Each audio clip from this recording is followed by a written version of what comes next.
Hi అండి. Welcome to my channel. అందరూ బాగున్నారా? నేనైతే చాలా బాగున్నాను. మీరందరూ కూడా బాగున్నారని అనుకుంటున్నాను. ఈరోజు నేను చూపించబోయే రెసిపీని మీరు ఇంట్లో యాజ్ టీజ్‌గా నేను చూపించినట్టుగా ప్రిపేర్ చేసుకొని తిన్నారంటే మీరసలు వెజ్ బిర్యానీ తిన్నారా? లేదా నాన్ వెజ్ ఫ్రైడ్ రైస్ తిన్నారా అని కూడా అర్థం కాదు.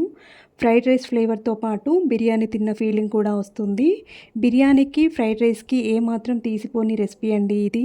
ఈ రెసిపీని మేము దాదాపుగా ఎన్నో ఇయర్స్ నుండి ఇంట్లో చేసుకొని తింటున్నాం. కానీ ఇప్పటివరకు ఇది బిర్యానీ టేస్టా లేదా ఫ్రైడ్ రైస్ టేస్టా అనేది నాకు అర్థం కాలేదు. మీరు ఒకసారి ట్రై చేసి మీకెలా అనిపించింది అనేది నాకు కామెంట్ సెక్షన్‌లో కామెంట్ చేయండి. ఇప్పుడు ఈ రెసిపీ కోసం నేను ఒక కప్పు బాస్మతి రైస్‌ని తీసుకుంటున్నాను. ఇవి పావు కేజీ కంటే కొంచెం ఎక్కువగా ఉంటాయి. ఈ రైస్‌ను ఒక గిన్నెలోకి తీసుకొని 2 లేదా 3 సార్లు శుభ్రంగా కడిగి మళ్ళీ అందులో కొన్ని వాటర్ పోసుకొని మూత పెట్టుకొని ఒక గంట పాటు పక్కన పెట్టుకొని నానబెట్టుకుందాం. ఇప్పుడు స్టవ్ ఆన్ చేసుకొని ఒక గిన్నె పెట్టుకొని అందులో వాటర్ని వేసుకుందాం. ఆ వాటర్ బాగా మరిగిన తర్వాత అందులో హాఫ్ కప్ మిల్ మేకర్ని వేసుకుందాం. మిల్ మేకర్ వాటర్లో వేసుకొని ఒక 3 నిమిషాల పాటు నానబెట్టుకోవాలి. ఇలా 3 నిమిషాలు నానబెట్టుకున్న తర్వాత మిల్ మేకర్ ఇలా ఉబ్బిపోయి ఉంటాయి. ఇలా ఉబ్బిపోయినప్పుడు మీల్ మేకర్లో ఉన్న వేడి నీళ్ళను వంపేసి అందులో కొద్దిగా చల్లటి నీళ్ళను వేసుకొని కొంచెం చల్లారిన తర్వాత మీల్ మేకర్ని వాటర్ లేకుండా గట్టిగా పిండుకొని ఒక గిన్నెలోకి వేసుకోవాలి.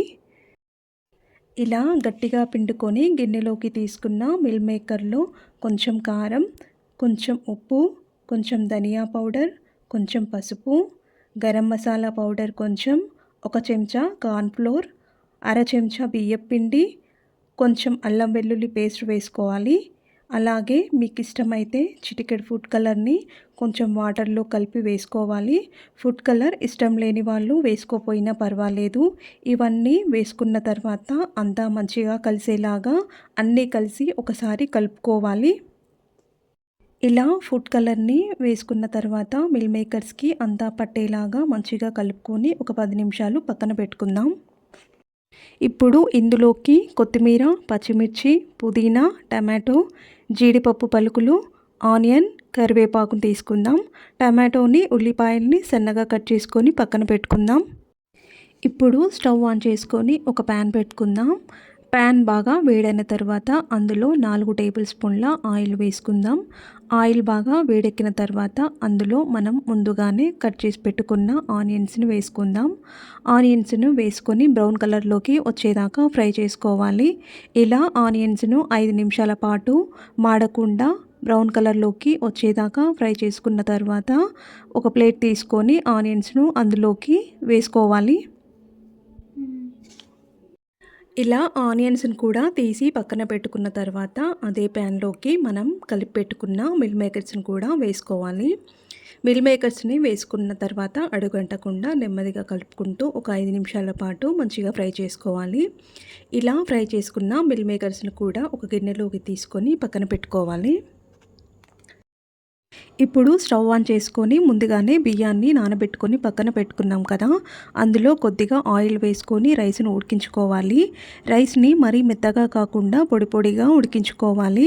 ఇలా వేలితో నొక్కితే ఈజీగా కట్ అయిపోయేలాగా ఉడికించుకొని రైస్ని పక్కన పెట్టుకోవాలి. ఇప్పుడు మిల్ మేకర్స్ని ఫ్రై చేసుకున్న ఆయిల్లోకి 3 యాలకులు, 3 లవంగాలు, ఒక అర ఇంచు దాల్చిన చెక్క ముక్క, 2 బిర్యానీ ఆకులు వేసుకొని ఫ్రై చేసుకోవాలి. ఇవి బాగా ఫ్రై అయిన తర్వాత అందులోకి మనం ముందుగానే తీసి పెట్టుకున్న జీడిపప్పును కూడా వేసుకొని బ్రౌన్ కలర్లోకి వచ్చేదాకా ఫ్రై చేసుకోవాలి.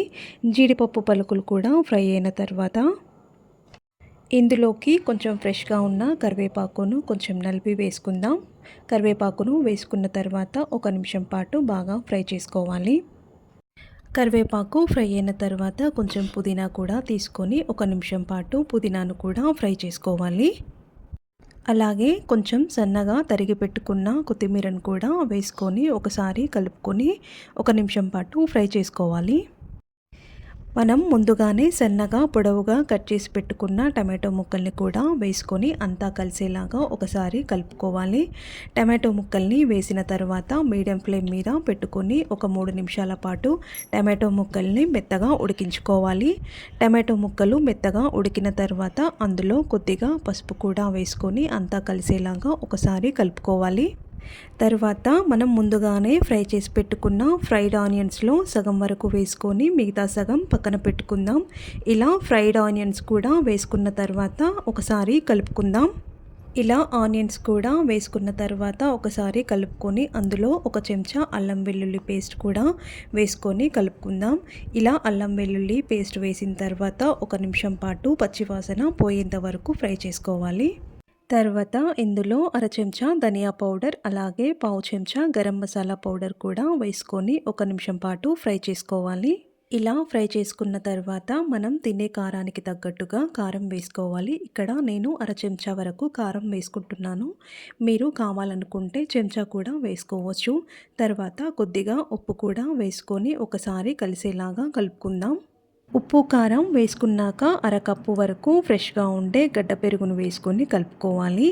ఇదే అండి ఈ రెసిపీకి మెయిన్ స్టెప్. ఈ పెరుగును వేసుకోవడం కనుక మీరు మర్చిపోతే ఈ రెసిపీకి ఉండే టేస్టే పోతుంది. అందుకని ఖచ్చితంగా పెరుగును మాత్రం వేసుకోవడం మర్చిపోవద్దు. పెరుగు వేసుకున్న 2 నిమిషాల తర్వాత ఆ వేడికి ఉడికిపోయిన పెరుగులో నుంచి కొంచెం వాటర్ బయటికి వస్తుంది. ఆ టైంలోనే మనం ముందుగానే ఫ్రై చేసి పెట్టుకున్న మిల్ మేకర్స్ని కూడా వేసుకొని కలుపుకోవాలి. ఈ మిల్ మేకర్స్ని వేసుకొని ఒక 2 నిమిషాల పాటు ఆయిల్ పైకి వచ్చేంత వరకు ఉడికించుకోవాలి. ఇలా మిల్ మేకర్స్ని వేసుకొని అంతా ఒకసారి కలుపుకున్న తర్వాత ఒక 2 నిమిషాల పాటు ఉడికించుకుందాం. 2 లేదా 3 నిమిషాలు మిల్ మేకర్ని ఫ్రై చేసుకున్న తర్వాత లైట్గా పైనుంచి ఆయిల్ తేలడం మనకు కనిపిస్తుంది. ఆ టైంలోనే మనం ఉడికించి పక్కన పెట్టుకున్న రైస్ని కూడా వేసుకొని కలుపుకోవాలి. రైస్ని వేసుకున్నాక ఈ రెసిపీ మీకు బిర్యానీ టేస్ట్ రావాలి అన్నా, బిర్యానీలా కనిపించాలి అన్నా రైస్ని గ్రేవీతో మొత్తం కలిసేలాగా కలపకుండా నేను చూపించినట్టుగా లైట్గా కలుపుకోవాలి. ఇలా కలుపుకున్న తర్వాత అందులో కొత్తిమీర, పుదీనా, ఫ్రైడ్ ఆనియన్స్ వేసుకొని మీకు ఇష్టమైతే నిమ్మరసం కూడా వేసుకొని మంటను లో ఫ్లేమ్లో పెట్టుకొని ఫ్లేవర్స్ బయటికి పోకుండా మూత పెట్టుకొని 3 నుండి 5 నిమిషాల పాటు దమ్ చేసుకొని రైతాతో సర్వ్ చేసుకోవచ్చు. లేదా ఈ రెసిపీని మీరు ఫ్రైడ్ రైస్ లాగా తినాలి అనుకుంటే రైస్ని గ్రేవీతో మొత్తం కలిసేలాగా హై ఫ్లేమ్లో పెట్టుకొని 2 లేదా 3 నిమిషాల పాటు ఫాస్ట్గా ఫ్రై చేసుకుంటూ కలుపుకోవాలి. మనం ముందుగానే తీసుకున్న 3 పచ్చిమిర్చిని కట్ చేసుకొని రైస్లో వేసుకొని ఒకసారి కలిసేలాగా కలుపుకోవాలి. ఇలా పచ్చిమిర్చిని ఈ టైంలో యాడ్ చేయడం వల్ల రైస్కి మంచి ఫ్లేవర్ యాడ్ అవుతుంది. పచ్చిమిర్చిని కూడా వేసుకొని 1 నిమిషం పాటు రైస్ని ఫ్రై చేసుకున్న తర్వాత అందులో మనం ఫ్రై చేసి పెట్టుకున్న ఫ్రైడ్ ఆనియన్స్ కూడా వేసుకోవాలి. అలాగే సన్నగా తరిగి పెట్టుకున్న కొత్తిమీర, కరివేపాకును కూడా వేసుకొని మంటను హై ఫ్లేమ్లో పెట్టుకొని 1 లేదా 2 నిమిషాల పాటు రైస్ని బాగా ఫ్రై చేసుకోవాలి. రైస్ని ఫ్రై చేసుకున్న తర్వాత స్టవ్ ఆఫ్ చేసుకొని రైస్ని ఒక ప్లేట్లోకి తీసుకొని రైతాతో సర్వ్ చేసుకుందాం. అంతే అండి, ఎంతో ఈజీగా ఒక్క రెసిపీతో 2 రకాల రుచులను మనం ఆస్వాదించవచ్చు. ఇందులో ఏముందిలే అని తీసిపడేయకుండా తప్పకుండా ఒకసారి ట్రై చేసి చూడండి. లేదా మీరు ఇంతకు ముందే ఈ రెసిపీని ట్రై చేసినట్టయితే నాకు కామెంట్ సెక్షన్లో కామెంట్ చేయండి. అలాగే ఈ వీడియో కనుక మీకు నచ్చినట్లయితే నా ఛానల్ని సబ్స్క్రైబ్ చేసి లైక్ చేసి షేర్ చేయండి. Thank you for watching.